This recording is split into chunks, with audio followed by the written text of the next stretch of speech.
Приветствую всех на канале Магия Песка. Мои дорогие любимые зрители, меня зовут Ольга, и сегодня для вас я сделаю отсыпочку на такую тему. Что для вас откроет песок? Что скрытое, непонятное, призрачное, будущее, вот тайну какую-то, да, вот какую информацию откроет для вас песок, то, чего сами не знаете и о чем не догадываетесь. Загадайте на себя, расслабьтесь, и нужная информация придет сама. Я же прошу высшие силы дать мне возможность ответить на все ваши вопросы и послать для вас только лишь самую важную, нужную и полезную информацию.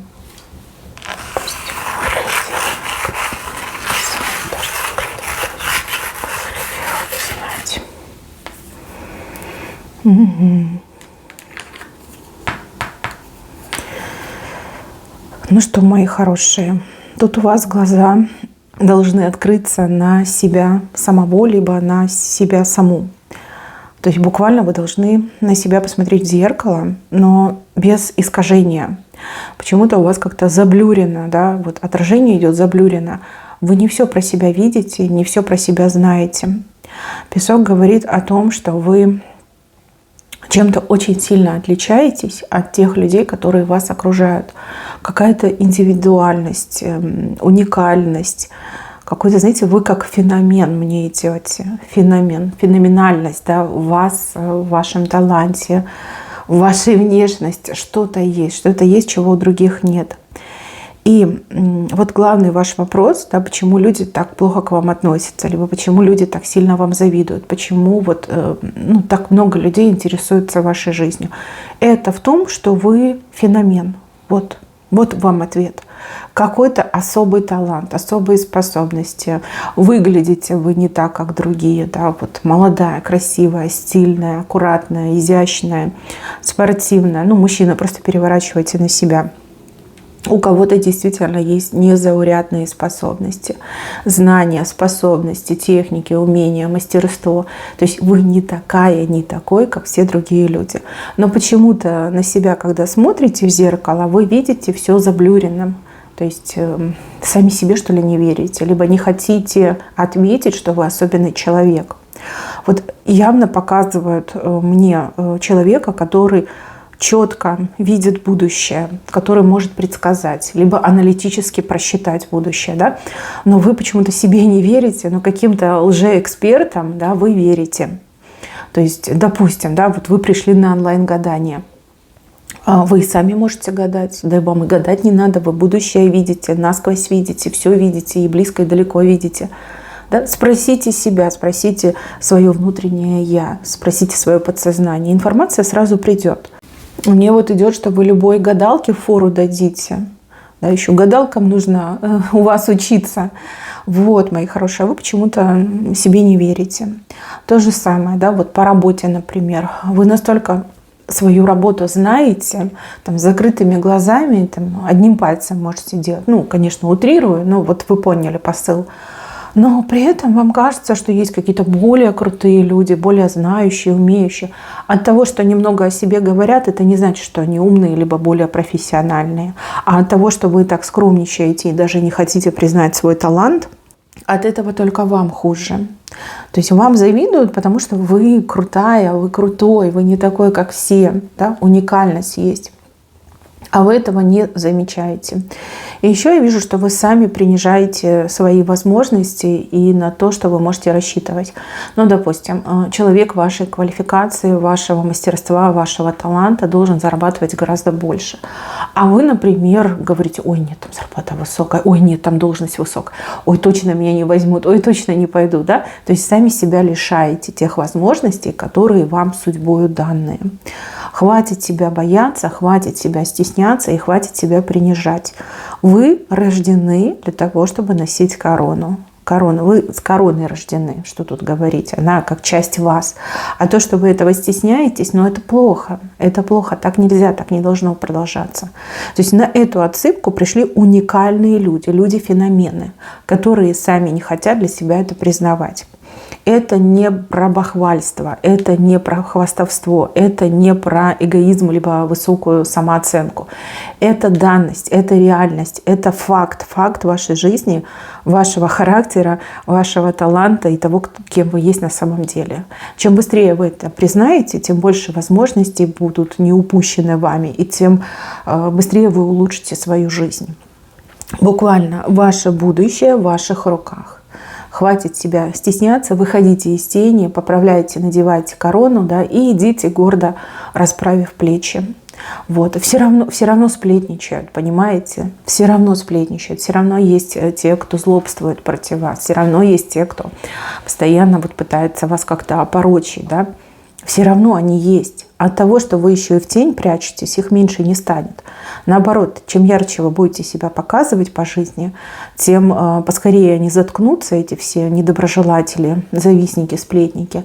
И тем больше вы найдете положительных людей, людей, которые будут поклонниками вашего таланта, вашего мастерства, которые действительно вас оценят по-настоящему. Так что, мои хорошие, имейте это в виду. Видите заблюрено. А надо вот протереть глазки, да, навести резкость и посмотреть на себя как есть. Вот на самом деле. Вот ваши родственники, ну, близкие, да, любимые люди, они вас видят по-настоящему. Их спросите, посмотрите на себя их глазами для начала. Но вот мне идет, что вы рождены в короне и должны с короной быть по жизни, ходить в короне по жизни. Это не какие-то слова, это факт. Факт вашего рождения, появления в этот мир. Дальше, мои хорошие, песок хочет открыть вам правду про ваши отношения. Отношения, которые либо сейчас, либо были. То есть люди, которые друг друга любят, но они как-то вальтом к друг другу, да? То есть вверх ногами по отношению к друг другу. Да, вы любите друг друга, либо да, вы любили друг друга, но вы друг друга не понимали. И еще тут показано, что настоящая любовь, она не уходит. И настоящая любовь, она всегда выход найдет. То есть если вы сейчас вместе и у вас какие-то ссоры, разногласия, там, какое-то непримиримое состояние, если любовь ваша настоящая, то вы 100% помиритесь и найдете общий язык, у вас все поменяется. Если вы не так любите, как должны любить, то есть, может, это какая-то поверхностная любовь, да, поверхностные чувства. Но тогда ей жалеть не надо. И не стоит себя мучить, не стоит быть в этих отношениях. То же самое для тех, кто уже с горячей головой расстался. Есть такие, да, люди, которые непримиримый характер, либо там не прощу, не забуду, ах ты такой, ах ты такая, да, вы могли расстаться, погорячились, либо кто-то помог расстаться. И если любовь настоящая, то вы точно сойдетесь. Вы опять будете вместе и уже совершенно другой уровень отношений. Если любовь была такой поверхностной, да, то и забывайте поскорее, и давайте вы выстраивайте новую жизнь. Вообще вы рождены для того, чтобы быть в союзе и для того, чтобы быть счастливым человеком в союзе. Любимым, счастливым, любящим, дающим. И если это не произошло, значит, это был не ваш партнер. Либо, если любовь настоящая, то вы должны примириться, восстановиться. Особенно сейчас, в этот период ретроградного Меркурия, когда все замедляется и проходит эта работа над ошибками. Да? Людей в прошлое возвращают для того, чтобы все было проработано. То есть буквально, да, до конца этого ретроградного Меркурия, до 20 марта, кто смотрит сейчас, у вас вопрос этот закроется. То есть если любовь, то вы воссоединитесь, помиритесь и опять будете вместе любить, обожать друг друга и заботиться друг о друге. А если любовь была не настоящая, то все и отпустит, да, точка будет поставлена. Если будете смотреть мою отсылку позже, просто посмотрите, когда у вас там ретроградный Меркурий, и именно в этот период все решится. Дальше. Песок хочет вам открыть про какую-то обиду, да, есть человек в вашем окружении, обиженный на вас, обиженный. Это не значит, что вы обидели. Человек просто обиделся. Да? Человек там мог себе напридумывать чего угодно, сам себя убедить в том, что вы что-то такое сделали, что простить вас нельзя. Мне идет, что кто-то вынашивает обиду за пазухой, да, вынашивает обиду. И эта обида с каждым днем, она все больше и больше становится, все объемнее и объемнее. Скоро она вывалится, да, прольется, либо взорвется. Мои хорошие, присмотритесь к своему окружению. И явно кто-то ходит с недовольным лицом, либо с потухшим лицом, либо человек себя так ведет немножко, ну вот нетипично, да. Человек там может как-то сторониться, отмалчиваться, глаза опускать, либо наоборот каким-то очень таким холодным взглядом смотреть. Вот есть кто-то обиженный, и вас буквально призывают, чтобы не случилось прям совсем чего-то нехорошего, поскорее с этим человеком пообщаться. Даже если человек не хочет говорить на такие темы, нужно заставить, вот прям принудить, мне идет слово, принудить этого человека, пусть расскажет, как есть. Вы должны вопрос этот закрыть, потому что из-за этой обиды, вот почему-то мне идет, что может что-то плохое случиться, какая-то даже как беда, напасть, либо какое-то даже коварное предательство может произойти, да, коварные действия против вас. Пока все еще можно отменить, изменить, действуйте. Но вы же видите свое окружение, вы же понимаете, кто вот вчера еще улыбался, а сегодня ходит с кислым лицом, с протухшим лицом. Вы же понимаете.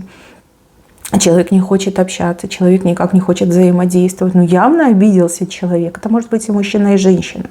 Это даже может быть родственник. Да? Вот поскорее решите этот вопрос, поговорите с человеком, и тогда плохого точно не будет. А скорее всего там какое-то недопонимание, либо да, кто-то что-то не так сказал, не так понял, не так воспринял. Да? То есть нужно это проговорить, выяснить, и все решится.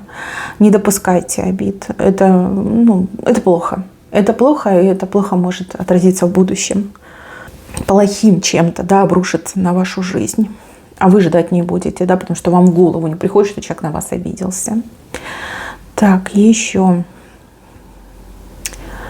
Песок говорит о какой-то поездке.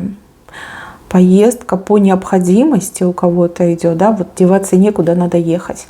А у кого-то это как желание ваше. Вы так хотели поехать, вы долго об этом думали, вы планировали эту поездку, и вот как бы она произойдет.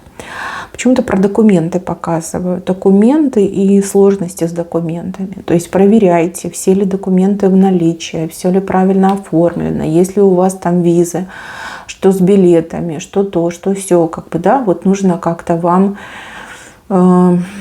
прям прощупать почву до того, как ехать. И еще показано, что почему-то вот время, да, растягивается, в поездке растягивается время, либо время поездки, оно как-то удлиняется.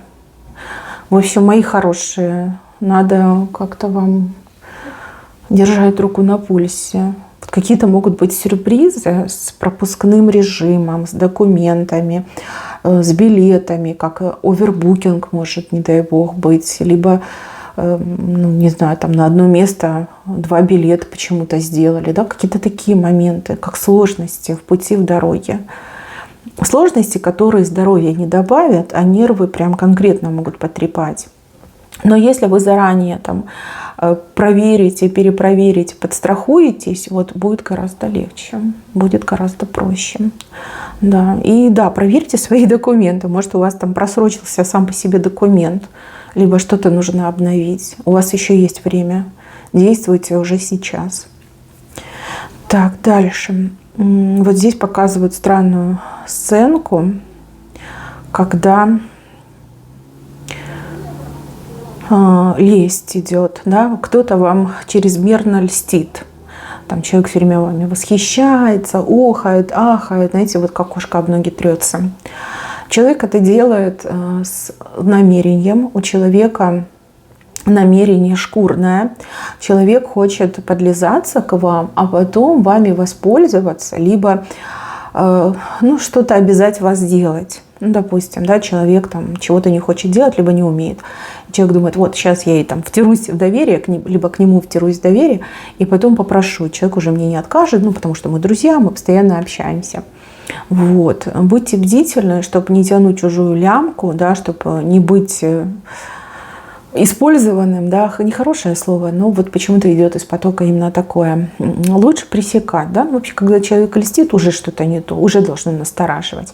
То есть лесть и комплимент – это разные вещи. Я думаю, что вы все разбираетесь, что есть что. Вот, пресекайте, иначе потом еще будете обязаны кому-то. Это неправильно, да, коварные намерения, шкурные намерения в вашу сторону. Замысел такой, да, шкурный, коварный есть, показан. Дальше мужчина с женщиной общаются, но они по-разному жизнь видят. Мужчина видит жизнь как какой-то аттракцион, очень много адреналина, дофамина, какой-то, вот знаете, типа живу один день, и слава богу, да, и зачем мне думать про другой день? Что будет, то будет, да, и меня ничего не интересует. А у женщины наоборот, у нее взгляд в будущее, там, накопить, купить, аккумулировать, развиваться, учиться, да, вот такая вот правильная позиция в жизни. А у мужчины прям совсем деструктивная, знаете, похожая на бабочку, да, которая живет пару дней. Хочется яркости, хочется эмоций, но вы как пара, ну, во-первых, ничего общего нет, да, у такой пары. А во-вторых, ну, я к девушкам обращусь, да, потому что вы можете быть вместе с этим человеком, но тогда вы проиграете, а он выиграет. В каком плане? Вы всю жизнь будете его на себе тащить, вы всегда будете решать все проблемы, вы всегда будете думать за будущее, у вас постоянно будет головная боль, будет мигрень. Как жить, что купить, как сэкономить, как там тот или иной вопрос решить. А мужчина так и будет по жизни порхать. Просто вот как бабочка будет порхать. И вот у меня такой вопрос. Оно вам надо? Нет, ну если вы говорите, что все, я люблю, не могу, готова себе взять этого мужчину на содержание, там, холить или лелеять, ну окей, тогда понятно. А если вы все-таки хотите настоящих партнерских, честных отношений, то тут надо задуматься, и задуматься крепко. Пока у вас еще нет таких сильных чувств, пока вы только лишь там, ну как, узнаете друг друга, присматриваетесь друг к другу, да, вам не кажется, человек очень легкий, поверхностный, и никаких серьезных мыслей в голове там нет, и отродясь не было, и никогда не будет. Вот всю жизнь будет порхать, там, последние деньги будет спускать там, на свои увлечения, на свою радость, на свои удовольствия, а про там, вас, про детей никогда думать не будет. И уж тем более денег тратить точно не будет. Даже может скрывать, да, может скрывать, и вы будете все тащить на себе. Так что подумайте, крепко подумайте. Дальше. Вот тут показывают семью. Ну как семья? Тут как будто бы вы, как в качестве, не знаю, что рабыни, наверное, либо раба, если мужчина меня смотрит. Очень некрасиво звучит, я понимаю. Но именно из потока идет такая информация. Тут не только ваш партнер может так с вами обращаться, но и семья вашего партнера. То есть они не воспринимают вас всерьез, а принимают как какой-то придаток семьи, да? Что вот можно вас не уважать, можно вами пользоваться, можно вас обижать. Нужно вас заставлять, что вот вы все должны делать, а вам никто ничего не должен. Почему-то вот такая история идет, а вы все надеетесь, что когда-нибудь до этих людей дойдет, и они все поймут. Да, до них дойдет, и они все поймут, но только лишь когда вас лишатся, когда вас потеряют. Понимаете? Вот всю жизнь с ними проживете, и вот всю жизнь они не будут понимать. А если вы от них уйдете, либо вы съедете, вы переедете, вот когда они останутся сами с собой, вот тогда они все поймут и будут кусать себе локти. И там уже отношения поменяются. То есть здесь рекомендация либо на время куда-то съездить, например, там, к своей семье в гости, если есть такая возможность. Если нет такой возможности, но подыщите себе другое жилье и просто вот либо мужа этого с собой берите, либо жену берите, либо одна уезжайте. Потому что так и будут об вас, извините, ноги вытирать, и вы будете все для них делать, а они для вас ничего, кроме вот, обидных каких-то вещей, ничего не будут делать. То есть вы себя сами как будто бы вот в эту ловушку загнали. Слишком вы добрый человек, вы очень такой, как открытый, добрый, положительный человек, заботливый человек. Но, к сожалению, попали вот к каким-то звероподобным людям, да, которые не знают, что такое любовь, не знают, что такое уважение, не знают, что такое забота.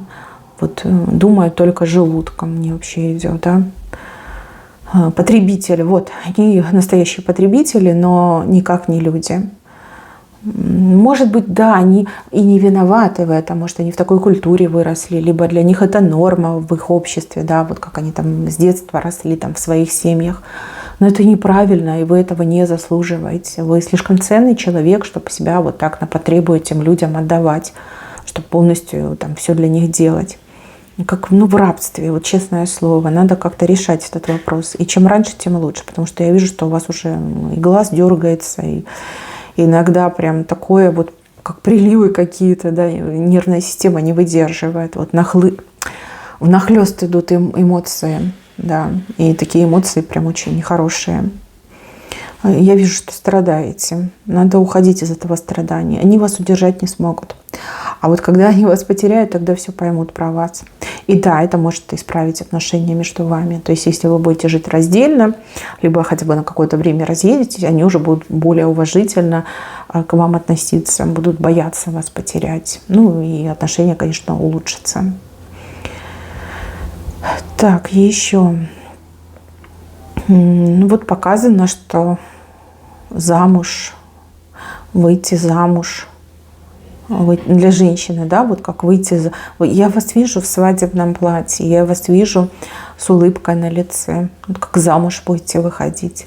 А может быть, это вообще какой-то момент венчания, например, да, но в свадебном платье. Оденете свадебное платье. Может быть, вы уже как-то смирились с тем, что вы без отношений, что вы не замужем, потому что вам кажется, что это уже как ваша судьба. На самом деле нет. Тут показано, что вы будете выходить замуж. И песок прям буквально настаивает на том, что женщина будет невестой.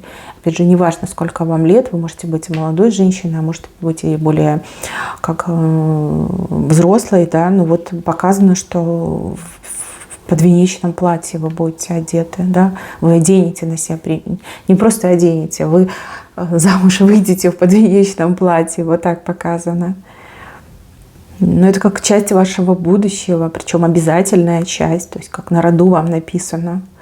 И также, мои хорошие, кто переживает за своих сестер, может быть, подруг, дочку, внучку, да, может, там не везет в личной жизни. Но вот показана невеста и показано, что по судьбе выйти замуж. Вот. Это показано. Так, еще. Вот песок говорит, что вам нельзя спешить в каких-то вопросах, связанных с работой либо бизнесом. Ну, допустим, да, возможно, у вас там на работе какие-то проблемы, либо там невыносимые условия, допустим, плохой начальник, плохой коллектив, мало платят, либо вообще перестали платить. А у кого-то вот бизнес, наверное, там еле-еле на плаву держится, а может уже и не держится. То есть с этим спешить нельзя, то есть отказываться от работы, увольняться, либо закрывать свой бизнес спешить нельзя, потому что будут какие-то очень серьезные перемены. Перемены, которые сейчас просто невозможно предсказать, а если их предсказать, то в них никто не поверит. То есть, если я сейчас вам скажу, что будет меняться, вы 100% посмеетесь и скажете, да это бред, такого быть не может. Вот как-то так идет энергетика. Перемены будут настолько неожиданными, настолько головокружительными, настолько вот как внезапно резкими, что многие из вас вот прям в чудеса уверуют. В то, что в жизни все возможно, в то, что может в один момент там, на 180 развернуться и радикально поменяться. Как-то так мне показано. Да, сейчас плохо, но в будущем там вот где пусто, будет максимально густо. И густо так, как никогда еще не было. Вот. Все разные, да, тут можно до бесконечности какие-то примеры вам говорить, но опять же, вы все равно не поверите. Вы не поверите в примеры, но поверьте песку, поверьте высшим силам. Пока вы можете оставаться на прежнем месте, лучше оставайтесь. Потому что если вы уйдете, вот тогда вы по-настоящему пожалеете. И тогда вы свои самые денежные крутые возможности упустите. Вот. У кого-то еще, знаете, как идет, что за вами кто-то придет. То есть вы на прежнем месте делаете, работаете, то есть занимаетесь бизнесом, да, и за вами кто-то приходит. То есть буквально вас приглашают, там, не знаю, на коллаборацию, да, там, объединение бизнесов, слияние, либо вас приглашают в другую организацию поработать, да, то есть не просто вы уволились и сидите, ищете, а именно вас приглашают, когда вы с места на место переходите, да, без какого-то вот пробела. Вот тоже может быть. Но если вы сейчас уйдете, вас уже не позовут, с вами уже никаких коллабораций точно не будет. Если можно потерпеть, терпите. А вообще, в принципе, терпите. Терпите, иначе пожалеете. Вот как-то так показали. Ну, я вижу, что вы в золотую руну укутаетесь. А это прям, ну, очень серьезно. Это и карьера, и деньги, и достаток, и рост бизнеса. Это прям все и сразу. Это комбо, золотую руну. Представляете, насколько оно ценно? И вы в него укутаетесь. Сейчас вы ходите в такой прохудившейся одежде, да, но в будущем вы в золотом руне. Представляете вот разницу? Но опять же, нужно быть при работе. На работе нужно быть, в бизнесе надо быть. Даже если тяжело, даже если трудно. Ну и также показано, что эти перемены не так далеко, но вы все разные. Я не могу сказать вам точный день. Но вы сейчас как будто бы как посерединке стоите своего пути. Идете от худшего к лучшему. Если сейчас уйти с этого пути, ну ничего не будет, все обнулится. Дальше, мои хорошие, в каком-то человеке вы очень сильно ошибаетесь. Вы думаете про этого человека, что это человек, ну, какой-то, ну, чужой, посторонний, там, ничего про вас не знает, вами не интересуется. Больше, знаете, как-то, что ничего про вас не знает. А на самом деле этот человек очень многое о вас знает. И еще мне идет, что этот человек либо уже начал вам тайно помогать, либо вот-вот начнет вам тайно помогать. То есть к вам какая-то помощь будет приходить, а вы не будете знать от кого. Это именно от того, про кого вы думаете, что это чужой человек. И этот человек вами не интересуется. Может, этот человек там не особо с вами общается, либо не вступают в диалоги, допустим, да, со всеми общается, а с вами не общается. Но вот именно про этого человека, что вы ошибаетесь. Почему так происходит, этот человек вам сам потом расскажет. Там есть причина, и причина очень серьезная. И это должно быть лично озвучено, да, поэтому мне не показали, да, но показали, что человек вам потом все расскажет, объяснит, и вы все поймете. Поймете, почему так случилось. Дальше. Яйцо показывают. Яйцо, смотрите, видите, из него этот цыпленочек, либо кто птенец голову высунул. Яйцо.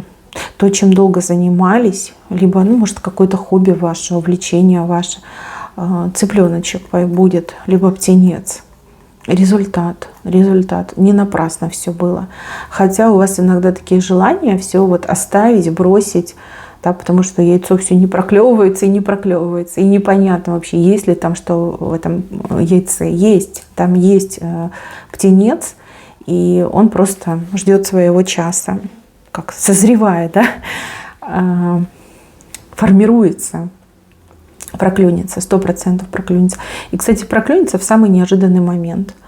В момент, когда вы уже полностью, ну, я не знаю, разочаруетесь, либо потеряете интерес, именно в этот момент птенец проклюнется. Вот оно яйцо, а вот он птенец. Так, здесь у вас жираф и такса. Почему-то жираф стоит на таксе. Поняла. У вас есть какой-то знакомый, либо знакомая, с кем вы дружите давно, либо с кем вы, ну, общались давно, да, возможно, время прошло, вы уже давно не виделись, либо не поддерживаете связь. И вот в какой-то долгой затруднительной ситуации вот этот ваш знакомый может все решить. Либо помочь, либо дать совет, либо вмешаться и все там порешать вам, да, ускорить. Потому что на большой таксе стоит маленький жираф. У вас есть знакомые, которые могут вам помочь. Вспоминайте, вы какое-то время не общаетесь, либо какое-то время вообще про друг друга ничего не знаете, но вы можете при желании найти этого человека. Возможно, этот человек, ну, в ваших соцсетях есть. Кому-то нужно обратиться, чтобы долгое дело решилось, либо получить консультацию, совет получить, как жирафа получить как ускорить какое-то событие, либо какой-то процесс. Есть у вас знакомые, точно есть. Вспоминайте, ищите, обращайтесь, и будет вам радость. Так, мои милые, на этом все. Берегите себя. Всем спасибо за внимание. Всем пока-пока.